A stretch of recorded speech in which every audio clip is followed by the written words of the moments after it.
Hi learners, thank you so much again for anticipating our next test drill. Primarily naman sa subject ng crop protection naman po tayo. So let's start off. Question number 1. This is a kind of damage caused by the feeding of an insect through the removal of plant sap or plant parts, in contrast with the damage caused by disease-transmitting insects.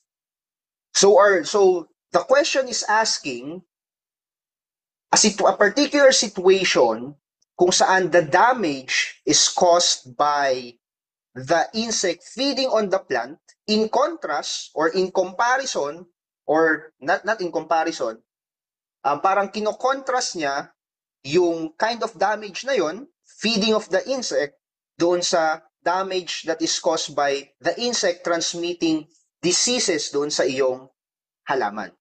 So ano kaya yung tawag doon? Indirect damage, direct damage, damage indicator, or action threshold. To answer this question, we only need to understand two concepts.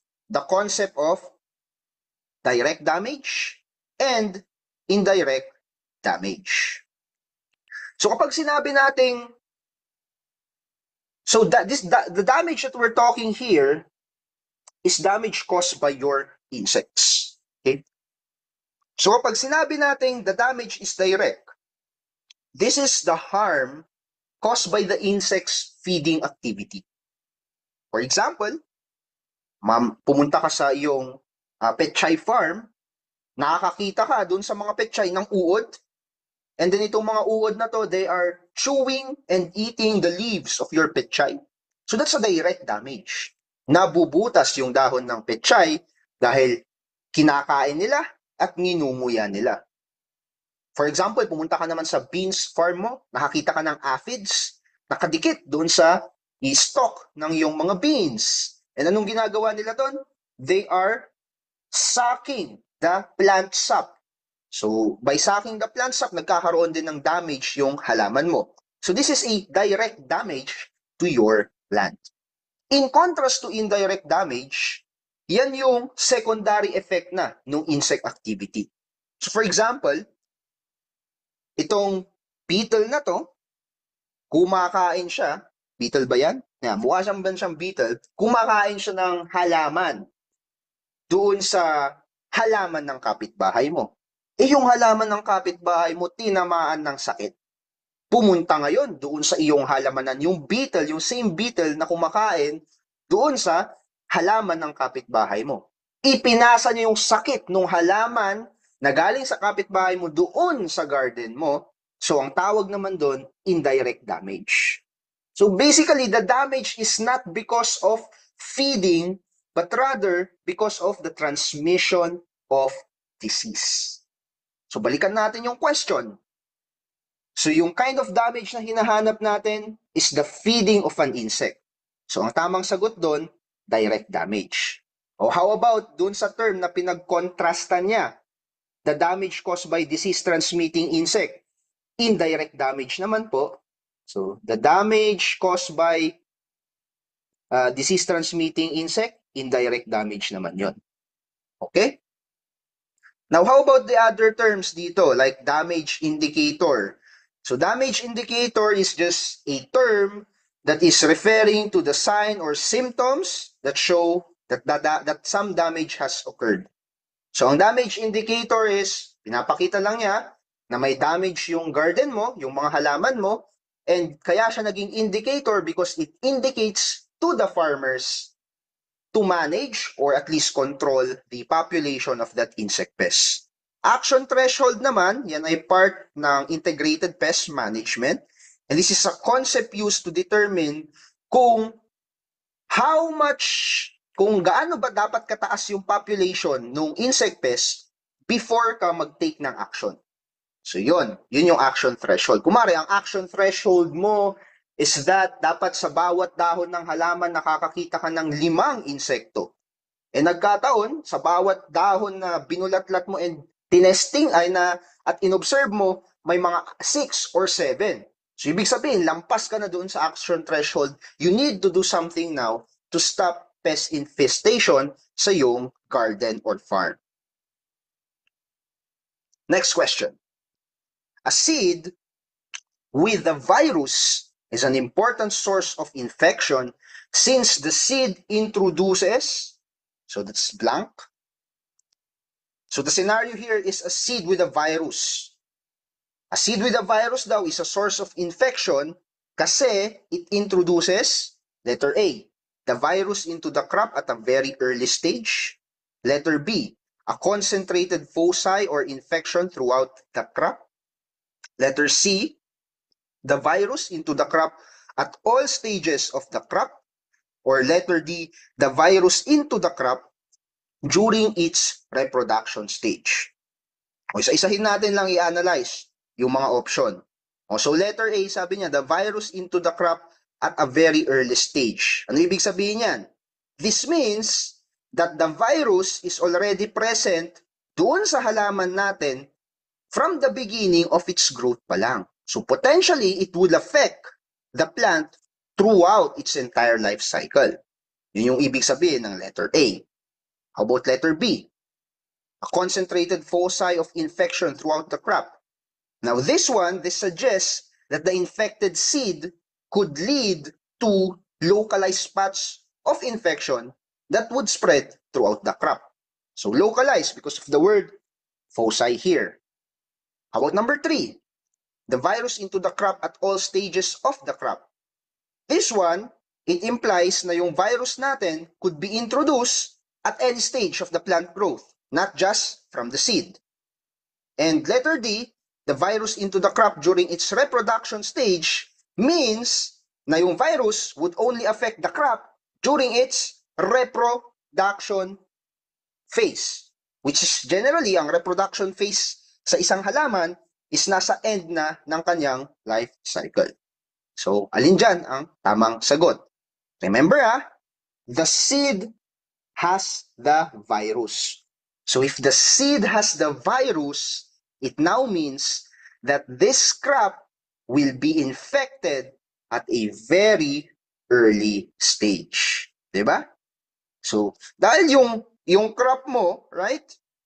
Yung seed mo, for example, yung seed na yan, may virus. Ano sa tingin nyo ang mangyayari kapag yung seed na yan lumaki at naging halaman na namumulaklak? So of course, yung virus na yon, since present siya doon sa seed, habang lumalaki yung halaman, lumalaki rin po yung virus. And naapektuhan ng virus na yan yung bawat stage ng iyong halaman. It will affect the very early stage, yes, and it will also affect all of the stages ng crop production mo. Okay? So letter A ang tamang sagot. How about this question? This is a yellowing caused by some factors other than light, such as by virus or mycoplasma. What do you call this symptom? Kung saan may yellowing, pero the yellowing is caused not by light. So it is caused not by light, but by other factors such as virus or mycoplasma.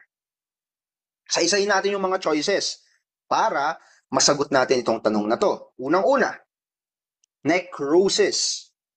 So what is necrosis?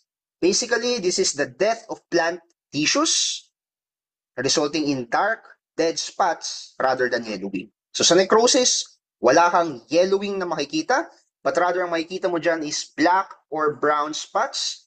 Pwedeng sa leaves, pwedeng sa stems, pwedeng sa other plant parts. So necrosis, walang yellowing. Ang hinahanap natin sa question is yung yellowing daw. So necrosis now is not the correct answer. How about chlorosis? Chlorosis, ayan, may yellowing. Particularly, yellowing of plant leaves. Bakit nagkakaroon ng yellowing? Kasi daw, kulang ang chlorophyll. So, this particular symptom, this is caused by various factors. Isa sa mga factor na yan is possibly nutrient deficiency. So, kulang yung macro or micronutrient ng halaman, kaya nag-yellow yung kanyang dahon. It can also be caused by viruses, mycoplasma, and other pathogens. So given our question, chlorosis can be the correct answer, di ba? Kasi may yellowing, and yung yellowing is not due to sunlight, but rather it is due to some other factors like nutrient deficiency, viruses, and mycoplasma. O, yung next naman na choice is sun scald. So ang sun scald, minsan yellowing din po yan, but this time around, your sun scald is caused by intense sunlight. Now, ang sun scald, hindi lang yan yellowing. As makikita natin sa picture na yan, hindi lang yellowing. Kapag nasobrahan din yan, nagkakaroon ng tinatawag nating bleaching or scorching, kung saan ito ay namumuti. So, nagiging color white or tan patches yung makikita natin doon sa dahon. So, it is related to light. And it is not a cause of yellowing from other factors, from factors other than light. So, sun scald is not the right answer. So, contender pa rin natin si chlorosis as the right answer. So, how about blight? Ang blight naman, yan ay symptom kung saan may rapid, so the term here is that rapid and extensive yung pagkamatay ng ating plant tissues. So later on, pag-uusapan natin, ano ba yung difference ng blight at saka necrosis? Kasi both of them, plant tissue death yung symptom, right? So yun yung, ito yung symptom, ito yung description ng symptom na blight. So walang yellowing, so therefore hindi ito yung tamang sagot. So ang tamang sagot, of course, is chlorosis. Now, I just want to discuss, ano ba yung difference ng necrosis at saka blight? Kasi it might be confusing, right? Kasi both of them involves the death of plant tissue. So ito yung difference nila. Ang necrosis, mostly yung tissue death dyan is more likely localized. Kumbaga, hindi siya ganun kumakalat. However, ang blight, yung tissue death niyan is rapid and extensive. So, mabilis kumalat, and kapag kumalat, napakaluwang ng kanyang i-infect. Okay? In terms of spread, necrosis do not spread rapidly, whereas blight, they spread very, very quickly. In terms of appearance, parehas na brown or black dead spots, yung kanilang symptom. In terms of cause, necrosis is caused by pathogen, pwedeng environmental stress, chemical or physical damage. Ang blight, ganun din, pwedeng pathogen, pwedeng environmental conditions. Example ng necrosis are leaf spots, whereas ang blight is the late blight of potato. Okay?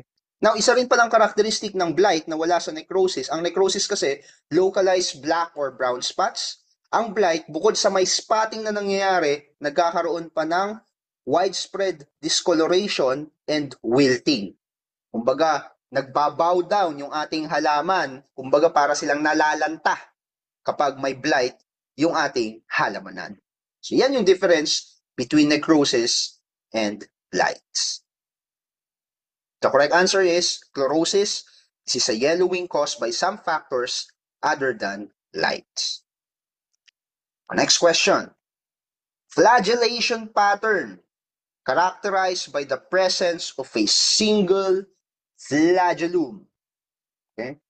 So ano kayang tawag daw sa pattern na to kung saan may single flagellum? Peritricus, monotricus, amphitricus, or polytricus? Now, for us to answer this question, we need to know what is a flagella, or in singular form, what is a flagellum. So a flagella, think of your bacteria. Now, your bacteria is swimming doon sa loob ng iyong halaman.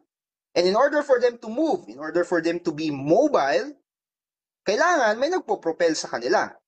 So yung ating flagella or flagellum, ito yung long whip-like appendages ng isang bacteria that allows the bacteria to swim inside an organism's body. So in our case, inside the plant. Now, this flagella, may mga iba't ibang uri siya ng flagellation. Kumbaga, bawat bacteria, may iba-ibang klase ng kanyang flagella. May type na isa lang, may type na dalawa, may type na marami, yung mga ganun na type. May type na wala rin. So, ang hinahanap natin dito is yung type kung saan may single flagellum. Okay? So, pag-usapan natin, what are the different types of flagellation? Kapag sinabi mo ang flagellation is peritricus, ibig sabihin yan, yung bacteria, marami siyang flagella na nakadistribute sa buong surface ng kanyang katawan or sa buong surface ng cell niya. So for example, this one, you have multiple flagella surrounding your bacteria. That is a peritricus type of flagellation. Oh, how about monotricus? From the word mono, mayroon lang siyang isang flagella. So it would be either here or it would be either sa kabila. Pero isa lang. Okay? Hindi pwedeng both. Okay? Kasi kapag both yan, ang tawag mo na dyan is amphitricus. So may flagella ka dito sa side na to, and then may flagella ka doon sa other side ng bacteria. Amphitricus naman yung type of flagellation na yan.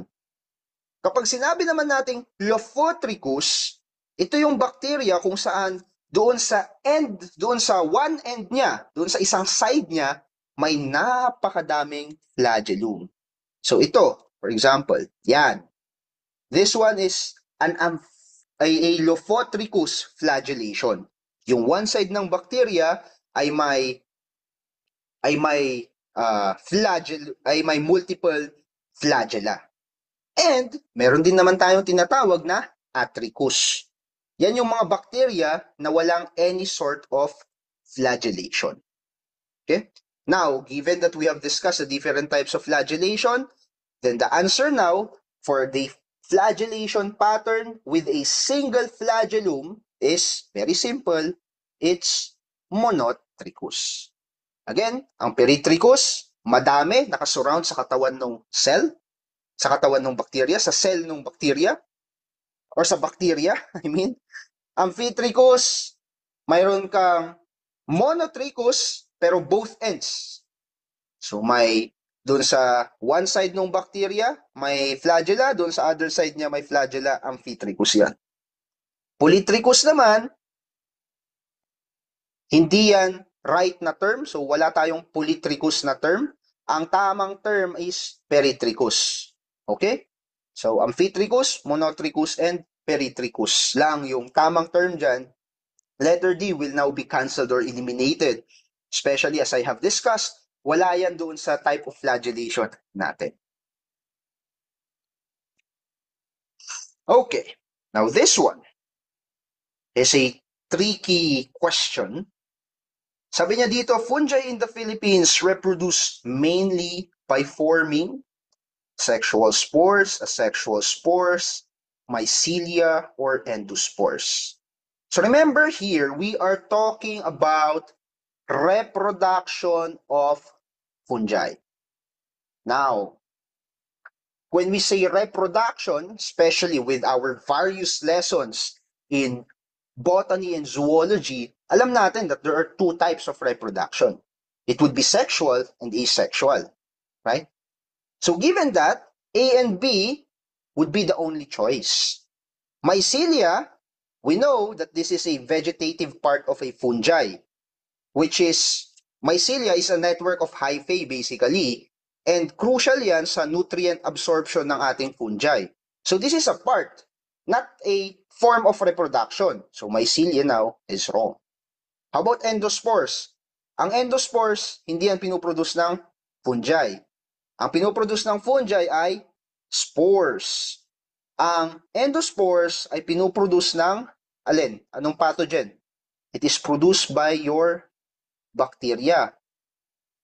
In an intense or very stressful environment, sumari sobrang init or sobrang lamig, yung ating bacteria para mag-survive, nagpuproduce siya ng endospore. So, kumbaga, nagpuproduce siya ng parang seed na dormant yan. Hihintayin niya na umayos yung environment bago siya mabuhay as a bacteria. Yan ang endospore. Okay? So, let's talk about how does reproduction happens in fungi sexually and how does it happen asexually. So, umpisahan natin sa sexual reproduction ng fungi. So, ang sexual reproduction ng fungi, this happens kapag mayroon kang two compatible mating fungi. So, nga ito, plus and minus na fungi. And basically, what will happen is that mag-fuse sila. They will fuse together yung kanilang mga hyphae. So, yan, they will fuse it together to create a cell with two separate nuclei. So kapag nag-fuse yan, magke-create sila ng cell, tapos doon sa loob ng cell na to, mayroon kang dalawang nuclei na hindi pa nag-fuse. Ang tawag mo dyan is dikaryon. Okay? Dikaryon. Now, over time, itong dalawang nuclei na to, they will fuse with one another, forming a one diploid nucleus. And through the process of mitosis, they will now form a structure which is possibly magpo-form siya ng sporangia, or so itong sporangia na to, siya yung magpuproduce na ng spores that would now be the next generation of that particular fungi. So yun lang. Yun ang sexual reproduction sa fungi. Remember kapag sinabi nating sexual reproduction, mayroon kang dalawang mates, so dalawang fungi that fuse together yung kanilang hyphae para makapag-produce ng panibagong offspring. Paano naman ang asexual reproduction sa fungi? So sa fungi, nangyayari ang asexual reproduction kahit walang mate. Dito kasi kailangan mo ng mate, kailangan mo ng partner in order to produce your next offspring. However, sa asexual reproduction, hindi na yan kailangan. So, maraming forms ang asexual reproduction. So, it can be, for example, yung fungi natin, nag-produce lang siya ng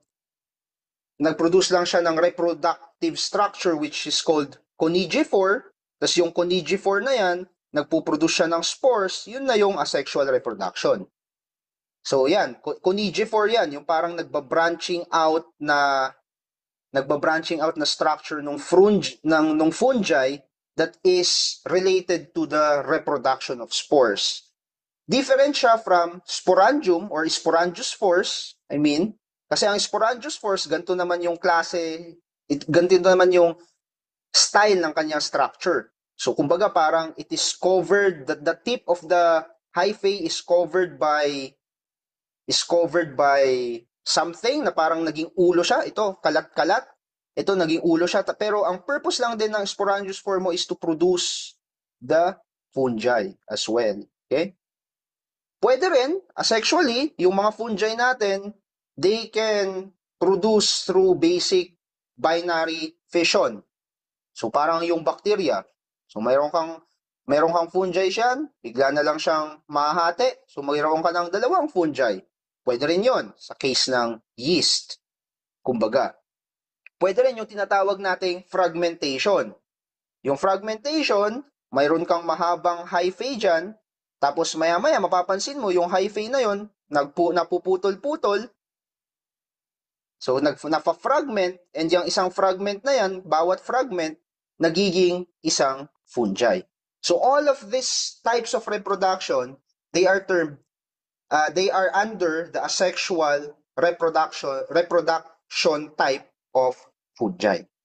Now the question is, alin daw ba ang common dito sa Pilipinas? Asexual or sexual? Now this is a trick question kasi yung Philippines dito ay panglito lamang. Actually, most ng mga fungi sa buong mundo, they are producing asexually. Why? Kasi mas mabilis, and at the same time, na-maintain nila yung genes nila.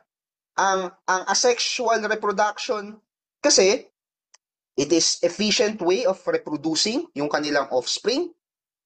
Kaya most ng mga fungi sa buong mundo prefer nila, they are doing more asexual reproduction as compared to sexual. Ang sexual reproduction, nangyayari lang yan kapag unang-una may environmental stress, and kaya hindi sila makapag-produce asexually because the environment is not conducive for asexual reproduction. Kapag walang makain, so kailangan nila ng other partner to fuse para magkaroon sila ng exchanges in nutrient as well. And kapag may suitable na mating partner. Yan. Now, if these two things are absent, the fungi can grow as it chooses kahit na walang mate, and we term that as asexual reproduction. So fungi in the Philippines reproduce mostly through asexual spores.